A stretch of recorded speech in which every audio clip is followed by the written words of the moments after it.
Hi friends, मैं परविंदर खारी। Friends, सबसे पहले तो आप सभी लोगों को बहुत बहुत बधाई।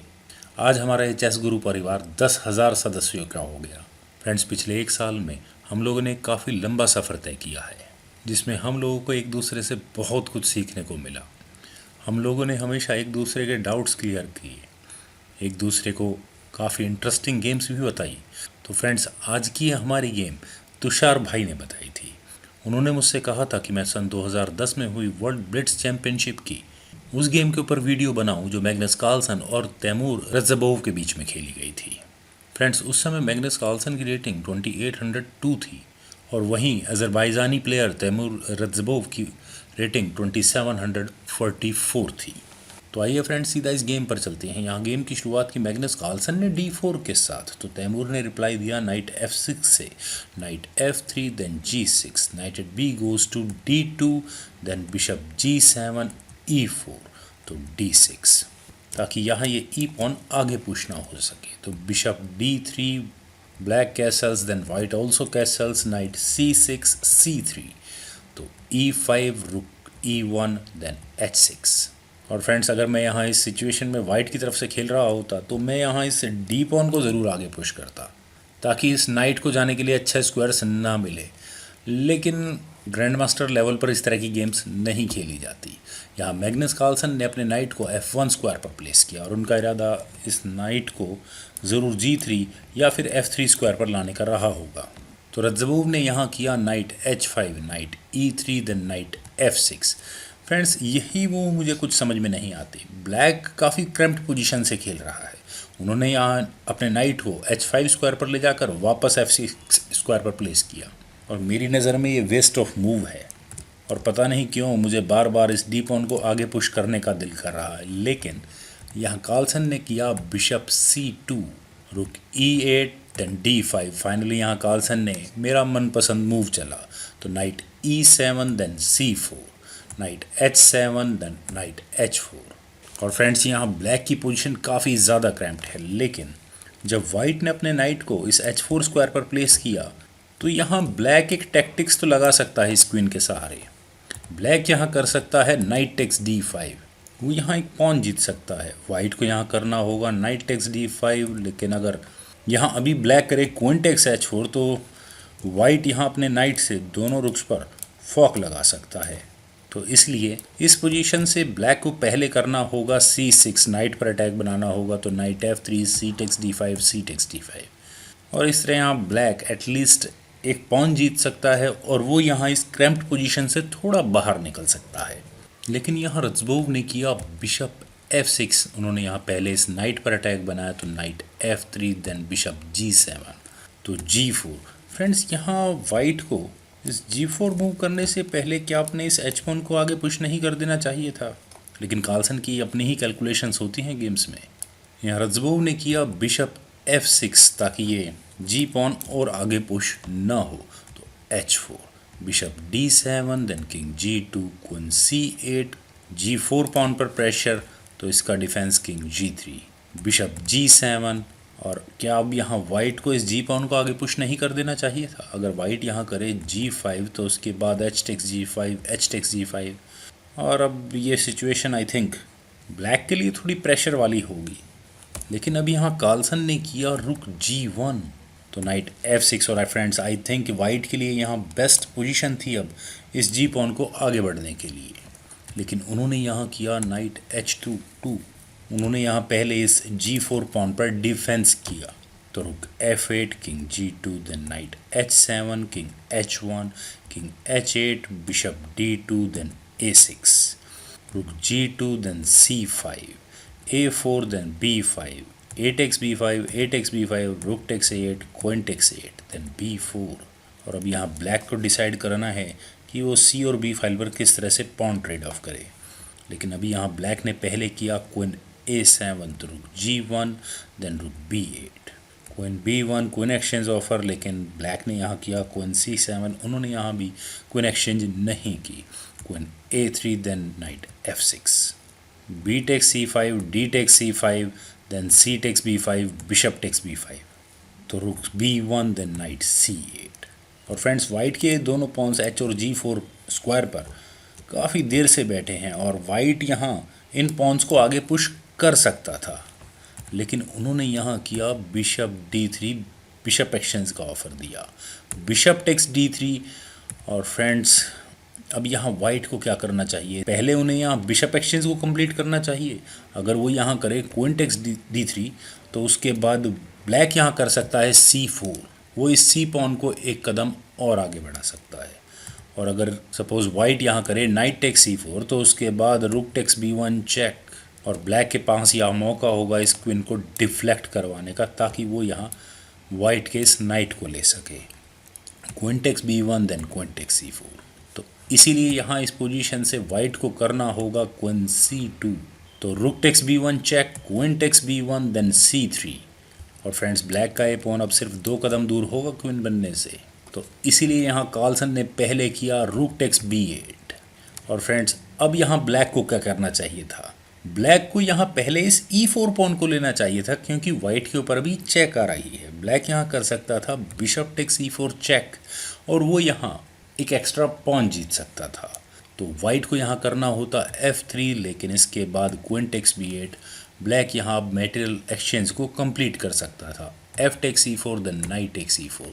और फ्रेंड्स आप यहाँ अगर ओवरऑल देखें तो ब्लैक इस सिचुएशन में 2 पॉन्स अप होता, लेकिन जो जीतने का चांस ब्लैक के पास यहाँ था उन्होंने वो शायद मिस कर दिया। उन्होंने यहाँ किया क्वीन टेक्स B8, तो queen takes D3 then knight D6 F3, E4 pawn पर डिफेंस किया तो knight D7 then knight at H goes to F1, queen B2 तो king G2, king H7, queen A6, D6 knight पर attack तो knight B6।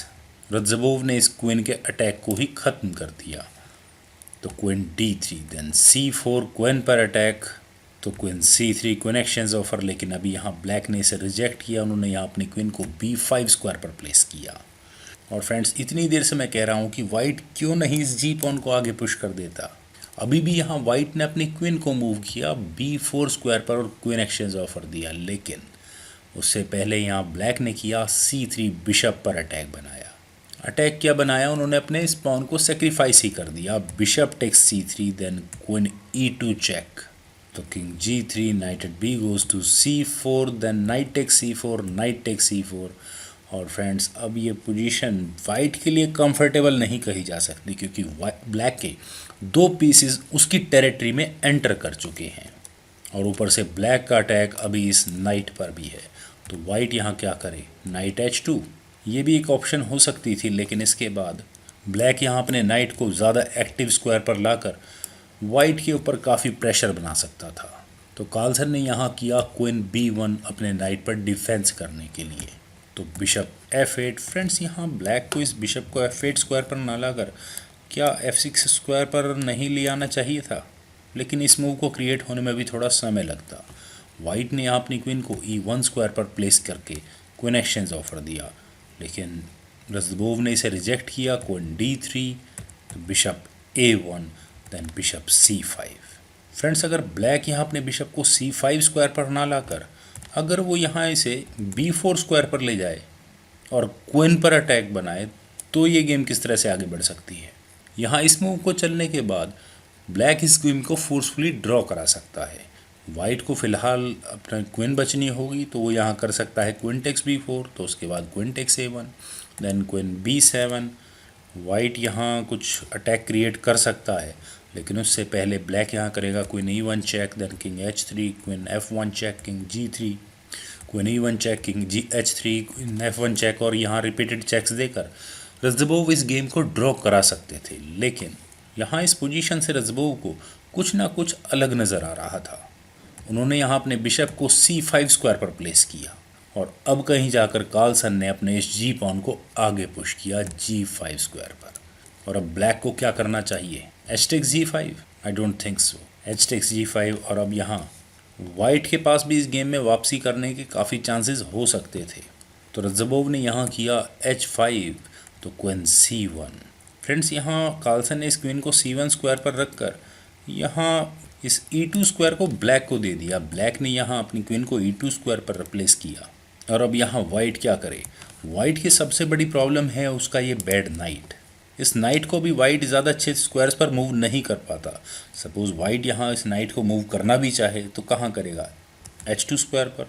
लेकिन अगर यहाँ ऐसा होता है तो उसके बाद बिशप E3, ब्लैक यहाँ पहले वाइट की क्वीन पर अटैक बना सकता है, तो वाइट को ये क्वीन H1 स्क्वायर पर ही रखनी होगी ताकि वो यहाँ इस F3 पॉन पर डिफेंस रख सके। तो bishop F4 check, then king H3, और अगर यहाँ ये क्वीन H1 स्क्वायर पर ना होती तो ब्लैक यहाँ चेकमेट कर रहा होता। लेकिन अभी यहाँ कार्लसन ने किया बिशप टेक्स E5 और उन्होंने यहाँ इस E5 पॉन को लिया। और फ्रेंड्स अब यहाँ ब्लैक क्या कर सकता है, ब्लैक यहाँ इस गेम को बड़े ही आराम से ख़त्म कर सकता है। ब्लैक यहाँ सबसे पहले अपनी क्वीन से चेक दे सकता है, queen F2 check, then king H3, knight takes E5, इस F2 पॉन पर प्रेशर, तो knight D2, then knight takes F3, knight takes F3, queen takes F3 check, king H2, queen E2 check, then king H1, queen E4 check, king H2, queen takes H4 check, king G2, queen G4 check, then again king H2, queen E4 check. और black यहाँ इस game को checkmate तक लेकर ही जाएगा, king H1, bishop F2, then अब white यहाँ क्या करे। अगर वाइट यहाँ करता है D6 तो उसके बाद queen F3 check, king H2, queen G3 check, king H1, queen H3 check, and mate. तो इसीलिए फ्रेंड्स जब यहाँ कार्लसन ने इस पॉन को लिया, जबकि यहाँ इस E4 स्क्वायर पर ब्लैक का ये नाइट भी है, तो ये मूव अनएक्सप्लेनेबल है। इस पोजीशन में इतना बड़ा ब्लंडर कार्लसन आखिर कर कैसे सकते हैं, क्योंकि मुझे इस बिशप सेक्रीफाइस का कोई मतलब यहाँ कुछ खास समझ में नहीं आता। रज़बोव ने यहाँ किया बिशप F2 चेक, तो किंग F4, और फ्रेंड्स इस चेक के बाद ब्लैक यहाँ एक काम और कर सकता है, ब्लैक यहाँ कर सकता है बिशप E3 चेक। वो यहाँ किंग और क्वीन पर फॉक लगा सकता था, और अगर यहाँ वाइट करे नाइट टेक्स E3 तो उसके बाद क्वीन H2 चेक, और यहाँ इस किंग के जाने के लिए कोई भी स्क्वायर नहीं, तो it means it is mate. और अगर यहाँ इस पोजीशन से वाइट को अपनी चेकमेट बचनी है तो उन्हें यहाँ अपनी क्वीन सेक्रीफाइस करनी होगी, क्वीन टेक्स E3, लेकिन इसके बाद नाइट टेक्स E3, और फिर वही बात कि वाइट यहाँ इस नाइट को एक्सचेंज नहीं कर सकता, otherwise queen H2 check and again it's a mate. लेकिन यहाँ ये गेम इस तरह से नहीं खेली गई थी। रज़बोव ने इस पोजीशन से किया बिशप टेक्स H4। और फ्रेंड्स क्या यहाँ इस पॉइंट पर वाइट को अपने इस डी पॉन को आगे पुश करना शुरू नहीं कर देना चाहिए था? शायद कर देना चाहिए था, लेकिन यहाँ वाइट ने किया बिशप F6, तो queen D3, then queen A1।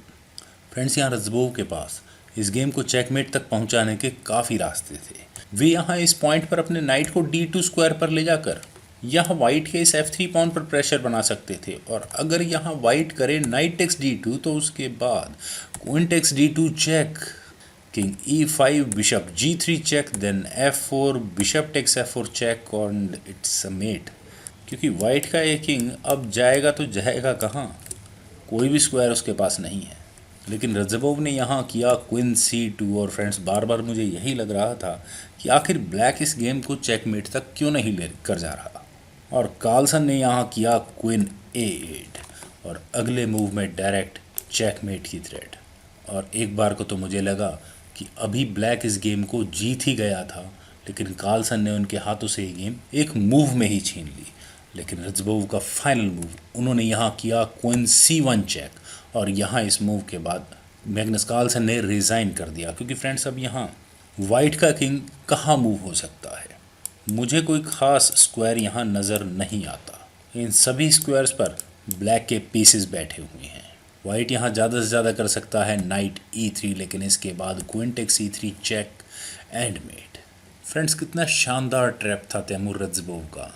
पिछले 15 या 20 मूव में तो मैग्नस कार्लसन को कुछ खास करने का मौका ही नहीं मिल पाया। और मैं यहाँ एक बार फिर दोबारा से धन्यवाद देना चाहूँगा तुषार भाई का, जिन्होंने इतनी इंटरेस्टिंग गेम के बारे में हम सभी लोगों को बताया। सो होपफुली फ्रेंड्स आपको ये वीडियो पसंद आई होगी। आप इस वीडियो को लाइक करें, शेयर करें, और मेरे इस यूट्यूब चैनल चेस गुरु को सब्सक्राइब करें। और आपके कमेंट्स का मुझे बेहद इंतजार रहेगा। Thank you for watching and bye for now.